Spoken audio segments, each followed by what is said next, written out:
8 नवंबर यानी कल का जो दिन गया है, दिन इसलिए था क्योंकि उस दिन 8 नवंबर को रात्रि 8 बजे वर्ष 2016 में प्रधानमंत्री नरेंद्र मोदी जी का वो भाषण, जिसमें उन्होंने संबोधित किया देश को कि मेरे प्यारे देशवासियों, आज रात 12 बजे से 1000 और 500 के नोट बंद हो रहे हैं। 1000 और 500 के बंद हुए इन नोटों ने अपने लिए एक नया नाम डिराइव कर लिया था, जिसे नोटबंदी कहा गया था। असल में ये नोटबंदी नहीं था, ये करेंसी को हटाकर दूसरी करेंसी को लाना था। नोटबंदी का होता है कि प्रॉपर तरीके से नोट चलना बंद हो जाए। यहां पर कहा गया था कि डिनोमिनेशन जो है 500 और 1000 के, वो बंद होकर के रिप्लेस हो रहे हैं। अच्छा, इस पूरी प्रक्रिया के तहत भारत पर क्या असर पड़ा? भारत सरकार के द्वारा उस समय आज से 5 साल पहले जो नोटबंदी का काम किया गया था, उसका क्या प्रभाव पड़ा? आज के सेशन में हम 5 साल का प्रभाव एनालाइज करने वाले हैं। ठीक है, तो चलिए जानते हैं इस पूरे ऐतिहासिक 5 साल के सफर को, जिसे कि हाल ही में पूरे हुए हैं 5 साल। 8 नवंबर 2016 को शाम को देश के नाम पर हुआ यह संबोधन। शायद ही आप सबको याद होगा, नोटबंदी के समय प्रधानमंत्री देश को संबोधित करने वाले हैं। जैसे ही ये न्यूज आप सबको निकली, उसके बाद में जब जब ये न्यूज आई, आपको डर लगा कि कहीं वापस से एटीएम के बाहर लाइन तो नहीं लगानी पड़ जाएगी, कहीं ऐसा तो नहीं होगा कि देश के अंदर वापस से दिक्कतें आ जाएंगी। ये तमाम बातें आपको उस दिन की याद दिलाती हैं। तो चलिए कुछ बातें आपको याद दिलाते हैं, शायद आपको याद हो। साथियों, प्रधानमंत्री नरेंद्र मोदी ने 8 नवंबर को इसकी घोषणा की थी और इनका कहना था, इसमें यह कहा गया था कि देश में जितने भी नोट चल रहे हैं, मतलब जिन उद्देश्यों से इसको लाया गया था वो ये था कि देश में बहुत सारे नोट प्रचलन में हैं या बहुत सारी फर्जी करेंसी, काउंटर फॉइल जिसे कहते हैं, या नकली नोट जो है वो इस समय उसमें है, सर्कुलेशन में है। नोटबंदी करके हम उन्हें रोकना चाहते हैं, जिससे आतंकवाद पर लगाम लगेगी, फर्जी नोटों पर लगाम लगेगी और इसके साथ साथ देश के अंदर डिजिटल पेमेंट को बढ़ावा मिलेगा, है ना। ये सारी बातों का आइए प्रॉपर एनालिसिस करते हैं। उस समय लगभग 86% देश की करेंसी 500 और 1000 के नोट पर थी, उन्हें बंद कर दिया गया था। परिणाम तो आपने देखा ही था, सड़कों पर लंबी लाइनें लग गई थी, सब याद होगा आपको। और प्रॉपर तरीके से ये अब हमारे लिए गॉन आर द डेज हो चुके हैं, बीते जमाने की बात हो चुकी है जब 1000 और 500 के नोट हुआ करते थे। अब ऐसा कोई दृश्य शायद ही आप में से किसी के पास देखने को मिलता हो। प्रधानमंत्री का यह भाषण आप में से बहुत सारे लोगों को याद होगा, है ना। और मतलब मेरे प्यारे देशवासियों की ये जो लाइन है आपको शायद याद आती हो।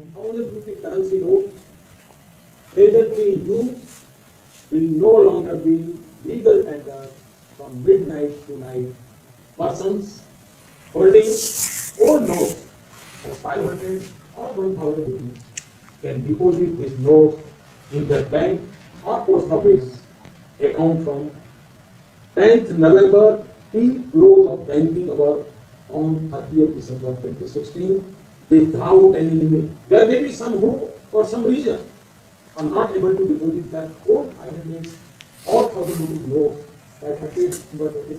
चलिए, तो ये प्रधानमंत्री का भाषण समझ में आया, जिसकी वजह से प्रधानमंत्री जी ने कहा कि 1000 और 500 के नोट अब बंद हो गए हैं, लीगल टेंडर अब ये नहीं बचे हैं, यानी कि आरबीआई खुद नहीं बोलती है कि हमने ये नोट निकाले थे, अब आप इनको लौटाइए और नए नोट ले जाइए। ठीक है, आइए तो जरा एनालिसिस करते हैं क्या कुछ हुआ इस पूरे घटनाक्रम में। सबसे पहली बात, काला धन नोटबंदी से निकालना सबसे पहला इनिशिएटिव था, यानी कि काले धन को मार्केट से खत्म कर दिया जाएगा, ऐसा कहना था सरकार का। देखते हैं क्या था। काला धन इसमें बिल्कुल नहीं निकला। 15.41 लाख करोड़ रुपए उस समय मार्केट में थे, उसमें से 99.3% रुपए वापस बैंकों में लौट आए। इसका मतलब समझिए, देखिए सरकार ने जिस समय ये घोषणा की थी उस समय टारगेट ये था कि लोगों के पास ऐसी बहुत सारी अनअकाउंटेड मनी है। अनअकाउंटेड मनी का मतलब हुआ कि लोगों के पास पैसा है लेकिन बैंकों को नहीं पता है, लोग उस पर टैक्स नहीं चुका रहे। तो एक काम करो, एक बार बैंक में वापस पैसा मंगाओ ताकि बैंकों को पता चल जाए कि इस व्यक्ति के पास कितना पैसा है। लोगों ने बैंकों को पैसा लौटा दिया, बैंकों को पैसा लौटा दिया। दैट मींस इसकी वजह से जो बैंकों के पास कुल मिलाकर पैसा पहुंचा, वो पैसा 99.3% रुपया लौट गया। 8 नवंबर 2016 को नोटबंदी के समय 15.41 लाख करोड़ रुपए के 500 और 1000 के नोट चलन में थे। इनमें से 15.31 लाख करोड़ रुपए वापस बैंकों में आ गए। दैट मींस मात्र 10,000 करोड़ रुपए ही ऐसे बचे थे जो वापस नहीं आए। मात्र 10,000 करोड़ ही ऐसे बचे जो वापस नहीं आए।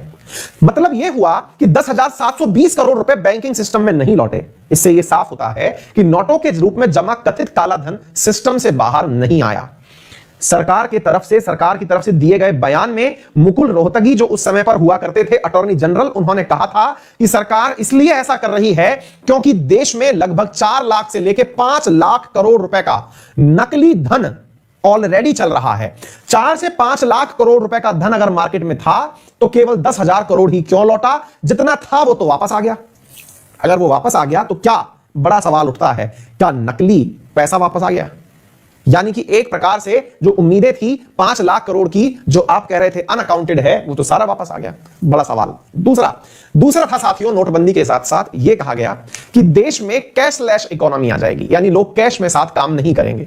कैशलेस की जगह रिसेंट जो डेटा निकल के आता है वो कहता है कि इसकी वजह से 58% ज्यादा कैश भारत में आ गया। यानी कि जहां आपने शुरुआत करते समय कहा था कि देश में कैश की मात्रा कम हो जाएगी, आज की स्थिति यह है कि देश में 58% ज्यादा करेंसी चल रही है। आप इन फैक्ट्स को देखिए। नोटबंदी से ठीक पहले लोगों के पास कुल जो धन था, 500 और 1000 का नहीं, कुल जो धन था वो 17.74 लाख करोड़ रुपए की करेंसी थी।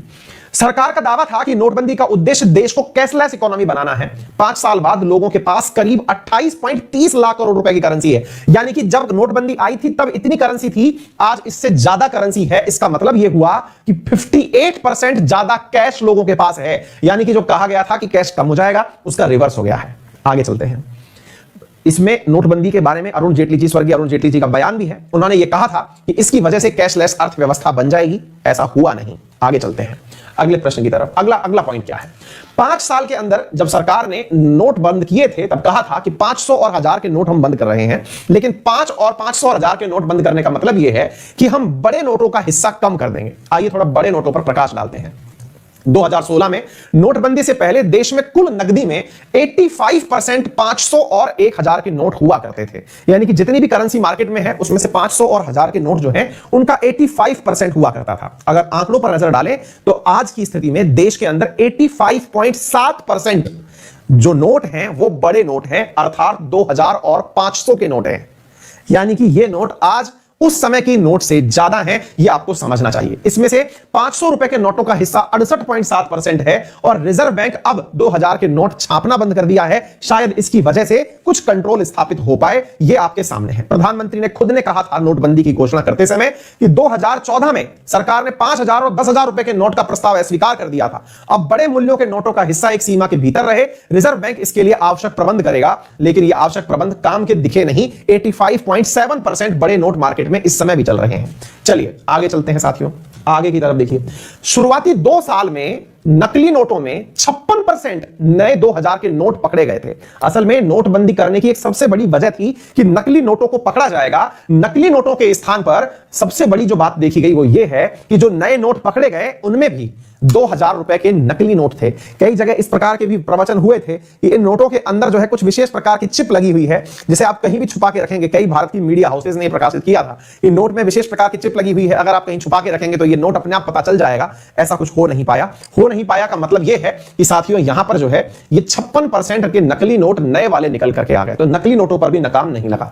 नोटबंदी के बाद अगले 2 सालों में जो पकड़े गए नोट थे उसमें से 56% हिस्सा नकली 2000 के नोटों का था। आप जरा इससे अंदाजा लगा सकते हैं कि जो सरकार ने पहली बार नोट बनाए थे वही नोट सबसे ज्यादा नकली नोटों के रूप में पकड़े गए थे। यह आप अंदाजा लगा सकते हैं। आप अंदाजा इस बात से लगा सकते हैं कि देश में किस प्रकार से नकली नोटों का कार्यक्रम आज भी चल रहा है और यह लगातार इंक्रीज हो रहा है। देश के लिए कि कितनी बड़ी बात है और कितनी बड़ी चुनौती है। फिर एक सवाल बना था कि इसकी वजह से आतंक पर रोक लगेगी। आतंक पर रोक लगने से ज्यादा प्रभाव जो है वो नोटबंदी की तुलना में आतंक पर जो असर है वो 2019 के बाद में धारा 370 हटाने के बाद ज्यादा कंट्रोल हुआ है। उससे पहले इसके ऊपर कोई भी सिग्निफिकेंट परिवर्तन नहीं देखा गया था। 2016 से 2018 तक तो आतंक घाटी के अंदर ऑलमोस्ट सेम सा ही रहा। 2019 में जब धारा 370 हटाई है उसके बाद से आतंक की घटनाओं में कमी आई है। यानी कि नोटबंदी का असर ना होकर इसे 370 का असर कहा जाए तो इसके अंदर कोई भी अतिशोक्ति नहीं होगी। बात की जाए माओवादियों की, नक्सलियों की, तो घटनाएं ऑलरेडी पहले भी कम हो रही थी। रिसेंटली जो है वो नोटबंदी से ये घटनाएं कम हुई हैं, ऐसा कहने के लिए कोई भी पर्याप्त आंकड़ा इस समय उपस्थित नहीं है। तो उम्मीद है आप लोगों को प्रॉपर तरीके से नोटबंदी का जो असर है वो समझ में आ गया होगा। हाँ, इस बात में कोई गुरेज नहीं है कि भारत में जो ऑनलाइन पेमेंट है उसकी मात्रा बढ़ी है। लोगों को जिस प्रकार से पहले यूपीआई का ट्रांजैक्शंस करने में दिक्कतें आती थी, आज बहुत ज्यादा हम लोग डिजिटल पेमेंट की तरफ चले हैं। डिजिटल पेमेंट की वजह से कैशलेस इकोनॉमी की तरफ जो सरकार का प्रयास था वो शायद कैशलेस तो नहीं हो पाया, लेकिन डिजिटल पेमेंट्स के बढ़ने से बहुत सारी चीजें आसान जरूर हुई हैं। आप और हम जो आज क्लासेस पढ़ते हैं उन क्लासेस में अधिकांश पेमेंट ऑनलाइन है, जो कि तुलनात्मक रूप से बहुत ज्यादा है। आप में से बहुत सारे विद्यार्थी ऑनलाइन ही सारे पेमेंट करके अपनी चीजें परचेज करते हैं। यही कारण हुआ कि यूपीआई की वजह से इंडिया ने जो ट्रांजैक्शन है वो अक्टूबर में $100 बिलियन का क्रॉस कर दिया। यानी कि देश के अंदर जो यूपीआई के माध्यम से जो ऑनलाइन ट्रांजैक्शंस होते थे वो जो है वो $100 बिलियन का क्रॉस हो गए। ठीक है ना। चलिए, तो उम्मीद है आप लोगों को ये बात प्रॉपर तरीके से समझ में आ गई होगी किस प्रकार से देश के अंदर परिवर्तनों के अंदर चीजें देखी गई। कैश टू जीडीपी रेशो जो है वो वापस नॉर्मल हो गया है। टैक्स परफॉर्मेंस पोस्ट डिमोनेटाइजेशन, उसकी वजह से बहुत सारी चीजों को जो नुकसान हुआ वो तो अलग है, जीडीपी को जो नुकसान हुआ वो तो सब चीजें पार्ट है ही, जिसकी वजह से आप अंदाजा लगा सकते हैं कि इकोनॉमिक सिचुएशन जो है जीडीपी 8.8 से घट करके 2016 में 5% पर आ गई थी। इंडिया की फिस्कल डेफिसिट 2 लाख करोड़ रुपए का इंक्रीज हो गया था। इंडस्ट्रियल प्रोडक्शन जो है वो घटकर -1.1% चला गया था। इसके साथ साथ जो फॉरेन इंस्टीट्यूशनल इन्वेस्टमेंट है उसके ऊपर असर पड़ा था, फॉरेक्स पर असर पड़ा था, ये सारी चीजों के ऊपर सरकार का असर पड़ा था। यानी कि ये एक प्रकार से ऐसा मतलब कदम था जिस कदम को सही ठहराने के लिए चाहे कितने भी प्रयास हो जाएं, लेकिन ये सही ठहराया जा नहीं पाता। ठीक है, उम्मीद है आपको नोटबंदी का संपूर्ण एनालिसिस समझ में आया हो और आप इसके अंदर और भी अपने द्वारा 2-4 पॉइंट जोड़ लें, क्योंकि आज नहीं तो कल आपको इसका आंसर खुद से भी तैयार रखना ही है। और नोटबंदी भारत के इतिहास में कितना भी मिटाया जाए, लेकिन ये चैप्टर बंद नहीं हो पाएगा। ये बहुत बड़ी मतलब एक ऐसा डिसीजन था जिसके बारे में आने वाले समय तक ये एनालाइज किया जाएगा कि देश जिस स्पीड से गति कर रहा था उसे रोक करके जो सोचा गया था वो हो नहीं पाया। ठीक है, चलिए आगे चलते